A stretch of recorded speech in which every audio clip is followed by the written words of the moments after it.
Hey guys, so it is you. Sorry. Hello guys, hi everyone. How are you? So we are starting this problem after uh, 2 year. I am back doing the coding with the Codeforces, and we are dealing with this problem. United we stand.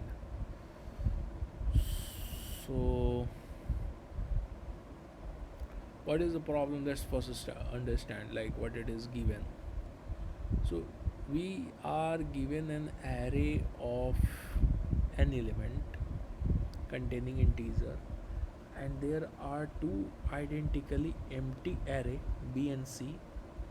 We need to add each element of the array a exactly one of the array b or c in order to satisfy the following condition, like both b and c are non-empty. It means like we should have at least one element in b or one element in c. More formally, let length of b, it is calling the number of element in the array b as L of b, and number of element in array c as L of c, where they have provided a condition like both should be greater than equals to 1, like that should at least containing the one element. Now further, the second condition is the each element in array C is not a divisor of each element in the array B. Like we should not have any element in C array that will divide the element, any of the element in the B array. It simply means like if we are opening here, like suppose let's see, we are opening here. Okay, so see, like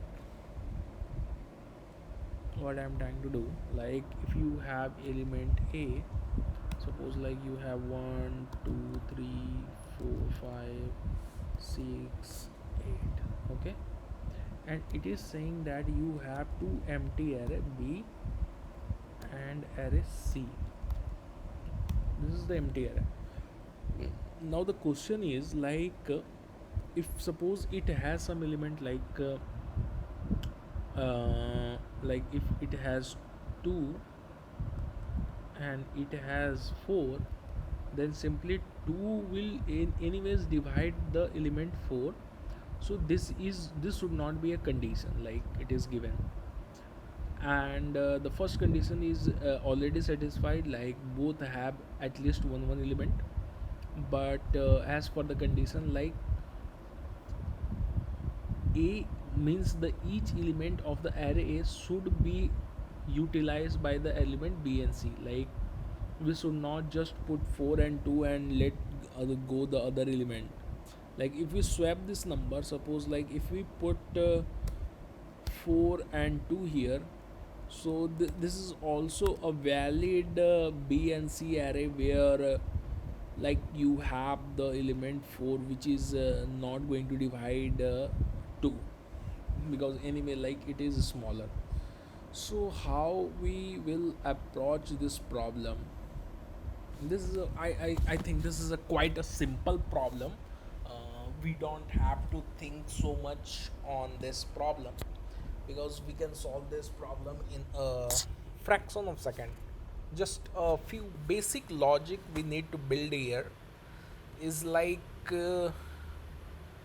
first, what you will think that we should have uh, we should have like suppose let's read further what it is given. Like see what it is written, like each test cases has a, like we should have a multiple test cases, and the first line of each test cases contain a single integer n, and it is also given like the value of n should be greater than 2 and less than 100. It means the length of the array element where we have given the value of like the number of array.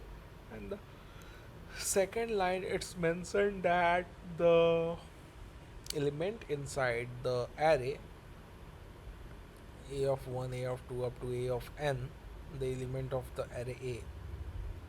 And next it is given that for each test cases output a single integer minus 1 if solution doesn't exist. Like suppose, or what happened, like if you got the array which has all the elements same, like then there is no point, like you can't divide it, because if you divide or send any number, so anyway it will divide. Like if you put 1 1 1 1 2 2 2 2 or any similar number, so there is no solution that is going to become in this particular problem. So in that cases you will have to print minus 1. Otherwise in the first line the output should be of, like, what would be the length of the element b and the length of the element c. Suppose if the length of the array b would be n, sorry, it should be lb, then l of c would be equals to n minus l of b. It means like the total element of array is n, then if you subtract the length of b, so it will give the length of c anyways. So this is how, like, you can formulate a mathematical calculation anyway. But what it is given, like in the second line you will going to print the output integer, it means the content of the element b, and in the third line you will print the content of the element c. If there are like multiple solution, suppose like there are multiple solution, you need to output any of them. Like it's not necessary like there is only a possible one solution, it is saying that there can be a multiple solution. And this is the trick here. So this is a trick and you have to think in that way, like what's the click here. It is saying that it has multiple solutions. So let's take a corner condition. What will happen, like if you just see the array and check for the smallest element in the array, and if you put that smallest element in the array b, so and each all like remaining element in the array c, so anyway the elements in the array c would be greater than the element that is present in the array b. So the greater number is anyway not going to divide the smaller number. That is the most important condition you will get satisfied. And the first condition is already satisfied when you put the smallest element and the remaining other element in the array b itself, and b and c itself. So this is a quite simple problem and it has a simple solution. I have already ran this problem, there is a solution. Like see what I'm doing, like I'm taking the t as and the number of test cases, and then I'm like running the loop for each and every test cases, and then I'm taking the n as an input, and then I'm taking the array as an input, and like kind of splitting the value based on the spaces. This is how like we in python we usually do. And then we are like supposing the first element as the smallest element, and then we are just finding the smallest element in this particular array in the time complexity of O of n. And then we are like calculating the how many smallest element, like the common element in this particular array. If like each element in this particular array is identical, it means like see in this problem like 2 to 2, so these elements, so this is like a condition, you can say the base condition when it meets, so we just print a minus 1. And else what we will do, else we will just print the count.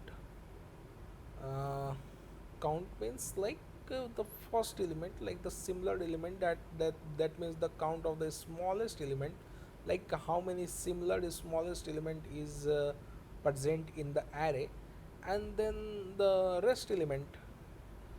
And then we are simply printing the smallest element, and we are then printing the remaining element which are not the smallest.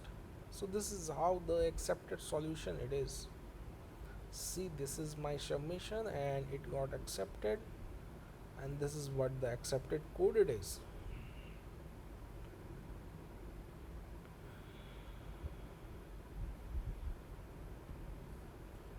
So I don't find that you can further optimize this code anyway, because this is somewhat the simplest solution I guess you can have. It is kind of an solution uh, with constant time complexity, because we are not creating any like array variable or a similar variable. So this is kind of optimized solution in the Python itself. Thank you so much guys for staying with me and understanding the problem. Please let me know like if I have left anything that unexplained, so I will try to explain that in my next video. Thank you so much.